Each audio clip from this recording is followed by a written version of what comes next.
আমাদের বাংলাদেশে অশনি সংকেত। শেখ হাসিনা ফিরে আসবে, ইন্ডিয়া তাদের অঙ্গরাজ্য যে তৈরি করার জন্য যে পায়টারা ছিল এটা তারা বাস্তবায়ন করবে। শিবির বলছে ওরা বুড়া, আবার ছাত্রদল বলছে ওরা এরকম নানা ট্যাগ দিচ্ছে। আমাদের বাংলাদেশে ম্যাক্সিমাম শিক্ষা প্রতিষ্ঠানের কলম নাই। এখন কি আছে? গাঁজা, ইয়াবা, ফেন্সিডিল, মাদক। কি আছে? অস্ত্র আছে না। তাহলে এই ট্যাগিংয়ের রাস্তা আওয়ামী লীগের। আপনারা সেই আওয়ামী লীগের কায়দায় এই দেশকে আবার ফেসিজম কায়েম করার জন্য আপনারা কাজ করে যাচ্ছেন। মুখে মুখে বলে গুপ্ত গুপ্ত গুপ্ত। গুপ্ত কে? এরাই হচ্ছে গুপ্ত। দেখেন, বিভিন্ন শিক্ষা প্রতিষ্ঠানে এখন একটা মেসাকার পরিস্থিতি দেখতে পাচ্ছি। শিবির বনাম ছাত্রদল, ছাত্রদল বনাম শিবির। শিবির বলছে ওরা বুড়া, আবার ছাত্রদল বলছে ওরা এরকম নানা ট্যাগ দিচ্ছে। এই যে ট্যাগিংয়ের রাজনীতিটা, এটা কার? এই ট্যাগিংয়ের রাজনীতি হচ্ছে বিগত 17 বছর যারা এই বাংলাদেশকে জিম্মি করে রেখেছে তাদের রাজনীতি। আপনার আমার রাজনীতি কি? আপনার আমার রাজনীতি হচ্ছে এই দেশপন্থীর রাজনীতি, এই দেশকে টিকিয়ে রাখার রাজনীতি, এই দেশকে এগিয়ে নিয়ে যাওয়ার রাজনীতি। তাহলে শিবির এবং জামাত বা কিংবা ছাত্রদল যে কাজটা করছে এটা আমাদের বাংলাদেশের জন্য অশনি সংকেত। এখন হয়তো বা আপনি নিজের স্বেচ্ছায় করছেন, নাকি আপনাকে কেউ প্রলুব্ধ দিয়ে আপনার ভিতরে ঢুকিয়ে দিয়ে এই কাজটা কেউ করাচ্ছে, এটা খুঁজে বের করার দায়িত্ব আপনাদের। আমি শিবিরও করি না, আমি ছাত্রদলও করি না। সুতরাং খুঁজে বের করার দায়িত্ব কার? আপনাদের। আপনাদের দলের ভিতরে ঢুকে এই ম্যাসাকারগুলো কারা করাচ্ছে আপনাদেরকে খুঁজে বের করতে হবে। যদি আপনারা খুঁজে বের করতে ব্যর্থ হন তাহলে বুঝে নেবেন আপনারা সেই আওয়ামী লীগের কায়দায় এই দেশকে আবার ফেসিজম কায়েম করার জন্য আপনারা কাজ করে যাচ্ছেন। সুতরাং এই ফেসিজম যাতে কায়েম না হয়, এই বাংলাদেশে যাতে স্থিতিশীল পরিস্থিতি থাকে, এইটার জন্য আপনাদের সবাইকে মিলে কাজ করতে হবে।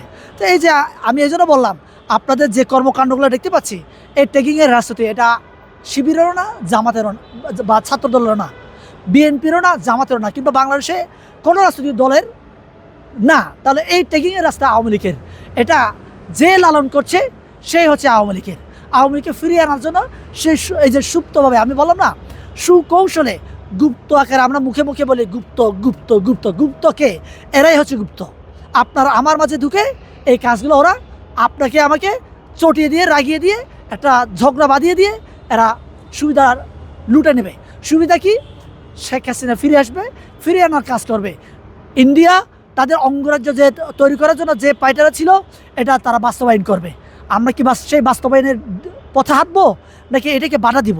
বাধা দিতে গেলে আসলে এই যে বললাম যে আপনার পররাষ্ট্র বহিঃশক্তি আমাদেরকে কীভাবে ব্যবহার করছে এবং আমাদের এই বাংলাদেশকে অস্থিতিশীল পরিস্থিতি তৈরি করার জন্য কাকে কাকে ব্যবহার করছে, কীভাবে ব্যবহার করছে, এটা খুঁজে বের করে অ্যানালাইসিস করতে হবে।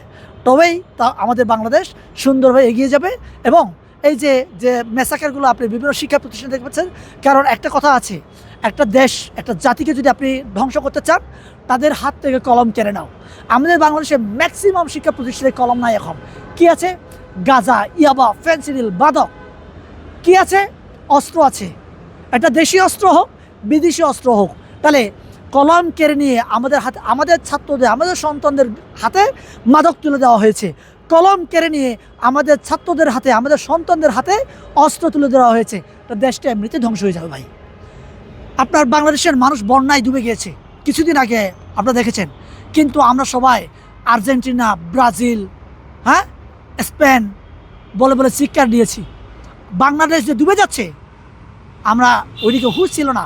বাংলাদেশের ছাত্র সমাজ ঘুমিয়ে পড়েছিল।